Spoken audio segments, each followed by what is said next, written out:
Today, we're talking about making $100,000. If you want to travel the world and have real freedom, you need to learn how to make more money.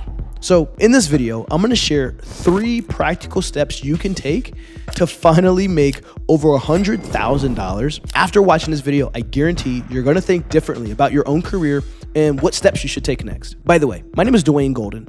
I lead a team of over 130 salespeople at a software company based in Miami. And I found a career that pays me over $200,000 a year using these exact same steps. So let's just jump right in. Step number 1, let's just choose a career that can pay you over $100,000 a year. Now, this might sound obvious, but I think it's worth calling out because a lot of people that I get to talk to about career stuff, often they say, man, I want to make over $100,000 a year, but they're working at a place that they signed a contract agreeing that will only pay them less than $100,000. So you got to get out of that existing job and do the research necessary to get to the next job. And one of my favorite ways to do research in modern times is using ChatGPT. So I actually work with ChatGPT to find the best careers for people who don't have a ton of experience or maybe don't even have a college degree. So I'm going to rank the top 3 careers according to ChatGPT. And I'm gonna rank them in order of my favorites. So 3 being my least favorite, but still will pay you $100,000 to number 1 being my favorite and will pay you well over $100,000. So let's just check it out. Option number 3 is being an HVAC or like getting into the skilled trades like plumbing or electricians. You can actually get your HVAC certification in just 6 months, and you can get an electrician or a plumbing apprenticeship in just a year. So what ChatGPT recommends, and sounds smart, is before you go out on a limb and invest a bunch of money in your own business, work at a company as an electrician or a plumber or HVAC, and then start your own business, because self-employed HVACs and plumbers and electricians easily make $100,000 a year. So it's not out of stretch. You can do this thing. Number 2, truck driving, right? You can get a CDL, which is a commercial driver's license, in just 4 to 6 weeks. And then if you specialize in hazmat or oversized loads, you can make well over $100,000. So there's different options and ways you can do this. This is a rabbit hole. I'm sure you can Google and ChatGPT the rest of the way there, but you can buy or lease a truck to become an owner-operator, right? So that's my second favorite option. But the number 1 option, and the one that I actually did myself, and I've proved it, would be to start a career in tech sales, right? That means like software as a service, right? And most times, cybersecurity sales. There's different options out there. This is a booming industry. So you get to ride a wave that is really, really rising right now. Rising tide raises all boats. So what you could do is, without any prior sales experience, without any college degree, there are entry-level jobs in tech sales. So there's sales development rep called an SDR, right? Usually starts with around like a base salary of $50,000 plus commissions. And in most companies, the top performers will make over $100,000 to 200 plus within a year, depending on your success, right? I don't want to make this seem like this is some easy thing. Anybody can do it. But this is something that is achievable. And I've seen people go personally from like Starbucks baristas or like bartenders or waiters at a restaurant to making well over 6 figures in tech sales. The fastest path, in my opinion, is to first land a job as an SDR. And what an SDR does is basically cold calls people, schedules meetings, and then the account executive is the person who actually goes in and closes the deal. Do that successfully as an SDR for like your first year, crush your quota, and then get promoted to account executives. Account executives make multiple 6 figures. Well, the really good ones do. And this is a career path that can scale and get really crazy really, really fast once you get good.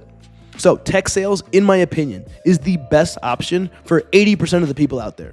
So if you're watching this, this is the way I would do it. I would do it in phases, right? 3 phases. Phase number 1 is getting ready, or also known as the learning phase. If you can read 3 books on any topic, you're going to know more about that topic than 80% of the people, virtually making you an expert. Also, you can watch this video here for more sales books that I recommend that help me get to the point where I make over $200,000. First book would be You Can't Teach a Kid to Ride a Bike at a Seminar. And there's another book called The Greatest Salesman in the World. And then the third book is called Boss Moves by my uncle, actually, Myron Golden. Read all 3 of those books.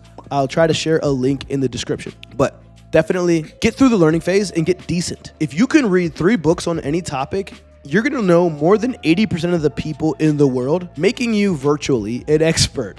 Not an actual expert because you haven't done the job yet, but you're going to know more than most people.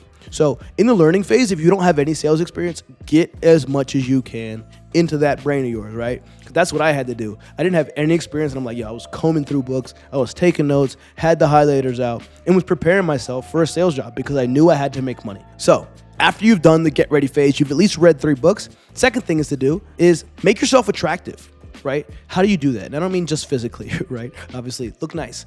But more than that is to make yourself attractive, you got to talk to at least 1 to 3 people who have the job that you want already. Find out as much as possible, right? Like buy them a coffee for their time. Do a quick search on LinkedIn, find somebody who has a job, learn about what they do and what the company is looking for when they're hiring for that particular role. Take notes. So obviously, once you learn these things, you get to use this stuff in your resume. Once you find out, oh, they're looking for this particular skill set, they're looking for people with these kind of qualities, right? You incorporate that into your resume, right? You can take the time, update that resume, update your LinkedIn. LinkedIn's absolutely critical for this, especially if you're going to the sales route. If you're going to the plumber and the electrician route, probably less critical. But for salespeople, you should do this. And a hack is you can go on Fiverr.com, or probably better is Upwork.com, and pay somebody like $30 to $50 to spruce up your LinkedIn resume, your LinkedIn and your resume, and tailor it for the job that you want, right?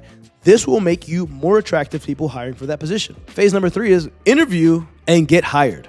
Here's some quick tips. Like for interviews, I get to interview people every single week, and these things always stand out to me. So I would recommend that you do them. 3 quick tips. First one, research the company every single time. Like do what most people do, which is just go in, and because they're doing multiple interviews, never take the time to actually get to know the company. It makes such a difference. So research the company, the service or product they offer, and find a way to weave the things that you know about the company into your answers during the interview. It will show them, oh, this guy's serious about this job, right? Tip number 2, always ask for feedback, and always ask this question. Like, is there anything so far in this interview that you think would prevent you or make you hesitate to just offering the position to me? You stop and then you listen. Listen for feedback, write it down. Let them see you write it down. It does something to the brain, right? It shows them, oh, this guy's taking this very seriously.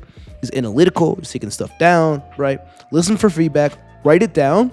And even if you don't get the job, take the feedback, try to use it for your next interview. Try to use it to make yourself more attractive. They're giving you hints on what they're actually looking for. So maybe at the time, you weren't the person, but maybe you can transform into that person. And the last tip is to prepare questions for the end of the interview, right? Questions tell a lot about the person you're interviewing. So here are the 3 types of questions you should prepare. 1 question about the company itself, another question about the actual role, and another question about the person interviewing you or the hiring manager. But, you know, if you've gone through this, right, you've researched what jobs pay $100,000 and you've gone out and you've done the learning phase, you've read the books, you've prepared, you've even talked to some people on the phone about what companies are looking for, but you don't actually get good at the job, you probably still won't make $100,000. So that leads me to the last point. Get started, but get good. So after you've got the job now, we've got to get to the point where we're actually good. And there are 2 things that will help you stand out with very little effort. First one is what I call ABE, always be early. That means 30 minutes early to every job, no matter what. Number 2 is always dress for the next level up. So you got hired as an SDR, dress like your manager does, right? Show them that you can be a pro. I don't care if you're freaking remote and you got shorts on the bottom. Make sure from the waist up, you're dressed like a boss. This will have an impact on how you are perceived. I know people don't like that, but it is the truth. We judge people based on the way they look, whether we like it or not. It's just a reality. Second, if you want to get actually good and not just look professional and look serious, here's what I did. I spotted the top performer and I bought him lunch, right? I would spend time with him. I would follow him wherever he went, even to the point where it's getting slightly annoying. And what I would do is I would listen and ask questions, right? All the time. So maybe you need to buy the top guy or girl lunch over there, right? And just ask questions. I mean, if it's virtual, if it's an online job, you can do this with a gift card. Doesn't really freaking matter. Ask questions, take notes, and be a sponge. Ask them, like, what are you doing differently from everyone else that's helping you succeed so much? Like, what are you doing And then whatever it is that they're doing, you need to find out how to do the exact same thing. In my case, I was selling cars and I was at the point where I was actually making less than minimum wage because I didn't have a base salary. The finance controller came downstairs and said, Dwayne, because of the number of hours you're working and so few cars that you're selling, you're making less than minimum wage. So if you don't start selling cars, we're gonna have to make some decisions, which basically was their way of saying they're gonna fire me if I don't start selling cars soon. So I had to go to Dino. I said, Dino, I'm giving you 50% of all my commissions on every single car.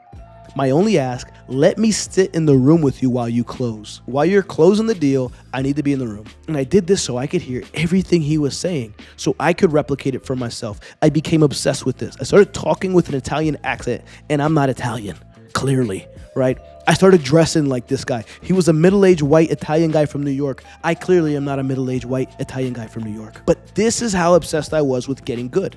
If you can find the top guy or person, you can replicate what it is they're doing. Because after all, in sales, it's about the words and the questions are being asked. So whether you want to be a plumber, HVAC, this is how you make $100,000 a year. If you want to learn more about how to use communication skills to land better jobs, watch this next video. See you guys.